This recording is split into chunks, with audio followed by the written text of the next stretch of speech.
Assalamualaikum warahmatullahi wabarakatuh. Saya Res Bintang akan menjelaskan sedikit mengenai materi apa saja yang telah dipelajari selama perkuliahan teori konflik dan perubahan sosial. Teori konflik merupakan teori yang memandang bahwa perubahan sosial tidak terjadi melalui proses penyesuaian nilai-nilai yang membawa perubahan, tetapi terjadi akibat adanya konflik yang menghasilkan kompromi-kompromi yang berbeda dengan kondisi semula. Berikut beberapa teori konflik yang dikemukakan oleh para ahli. Yang pertama yaitu Karl Marx. Karl Marx memandang teori konflik sebagai suatu bentuk pertentangan kelas. Marx melihat masyarakat sebagai arena ketimpangan atau inequality yang dapat memicu konflik dan perubahan sosial. Marx menilai konflik di masyarakat berkaitan dengan adanya kelompok yang berkuasa dan dikuasai. Kemudian yang kedua ada pendapat dari Lewis Althusser.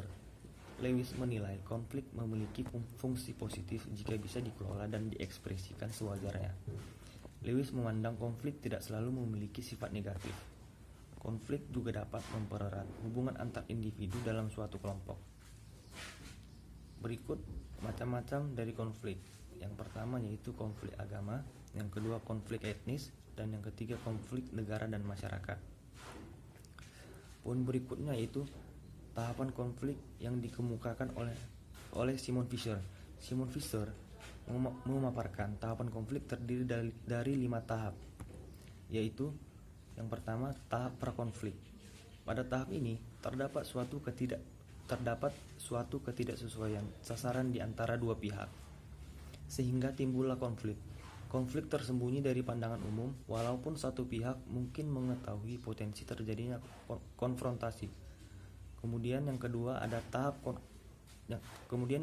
tahap konfrontasi. Pada tahap ini, konflik semakin terbuka.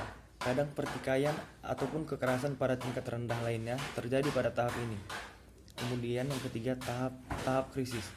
Pada tahap ini merupakan puncak konflik, di mana terjadi ketegangan maupun kekerasan yang besar. Komunikasi normal di antara kedua belah pihak kemungkinan putus. Kemudian yang keempat yaitu tahap akibat. Pada tahap ini salah satu pihak mungkin menaklukkan pihak lain ataupun ada pihak yang menyerah atas desakan pihak lain. Pada tahap ini juga kedua pihak mungkin setuju bernegosiasi dengan bantuan perantara maupun tanpa bantuan perantara. Tingkat ketegangan, konfrontasi dan kekerasan pada tahap ini agak menurun dengan kemungkinan adanya penyelesaian. Kemudian tahap terakhir yaitu tahap pasca konflik.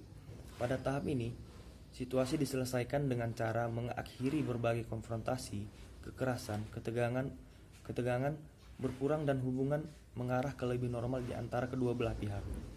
Pada tahap ini juga jika isu-isu dan masalah-masalah tidak diatasi dengan baik, tahap ini sering kembali lagi menjadi situasi prakonflik. Kemudian poin-poin selanjutnya yaitu bentuk-bentuk dari konflik. Yang pertama yaitu berdasarkan sifatnya. Konflik dibedakan menjadi konflik destruktif dan konflik konstruktif.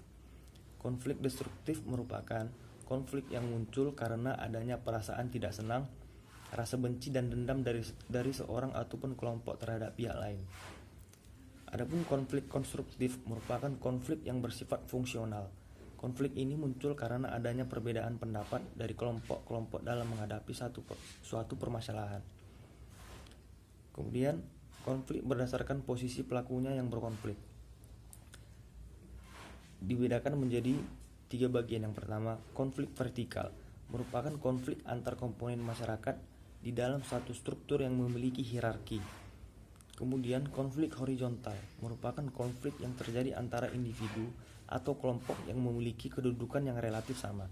Kemudian konflik diagonal merupakan konflik yang terjadi karena adanya ketidakadilan alokasi sumber daya ke seluruh organisasi sehingga menimbulkan pertentangan yang ekstrim. Kemudian poin selanjutnya yaitu faktor penyebab terjadinya konflik. Secara sederhana, penyebab konflik dapat dibagi menjadi 2, yaitu yang pertama, kemajemukan horizontal, yang artinya adalah struktur masyarakat yang majemuk secara kultural seperti seperti suku, bangsa, agama, ras, dan majemuk sosial dalam arti perbedaan pekerjaan dan profesi. Kemudian kemajemukan vertikal, yang artinya struktur masyarakat yang terpolarisasi berdasarkan kekayaan, pendidikan, kekuasaan. Kemajemukan vertikal dapat menimbulkan konflik sosial karena ada sekelompok masyarakat yang memiliki kekayaan, pendidikan rendah, dan tidak memiliki kekuasaan dan kewenangan. Kemudian selanjutnya ada dampak dari adanya konflik. Yang pertama yaitu dampak positif dari adanya konflik, yaitu bertambahnya solidaritas intern dan rasa in-group suatu kelompok. Kemudian konflik di dalam masyarakat biasanya akan menggugah warga masyarakat yang semula pasif menjadi aktif dalam memainkan peranan tertentu di dalam masyarakat. Kemudian ada dampak negatif dari adanya konflik, yaitu hancurnya kesatuan kelompok dan adanya perubahan kepribadian individu. Kemudian hancurnya nilai-nilai dan norma sosial yang ada. Dan poin selanjutnya yaitu upaya-upaya untuk mengendalikan konflik. Menurut Nasikun ada beberapa bentuk-bentuk pengendalian konflik, yaitu yang pertama konsiliasi ataupun pengendalian semacam ini terwujud melalui lembaga-lembaga tertentu yang memungkinkan tumbuhnya pola diskusi dan pengambilan keputusan-keputusan di antara pihak-pihak yang berlawanan mengenai persoalan-persoalan yang mereka pertentangkan. Kemudian yang kedua mediasi. Bentuk pengendalian ini dilakukan bila kedua belah pihak yang bersangkutan bersama-sama sepakat untuk memberikan nasihat-nasihat tentang bagaimana mereka sebaiknya menyelesaikan pertentangan mereka. Kemudian yang ketiga, arbitrasi, berasal dari kata Latin arbitrum yang artinya melalui pengadilan dengan seorang hakim atau arbiter sebagai pengambil keputusan. Dan yang keempat dan yang terakhir yaitu perwasitan.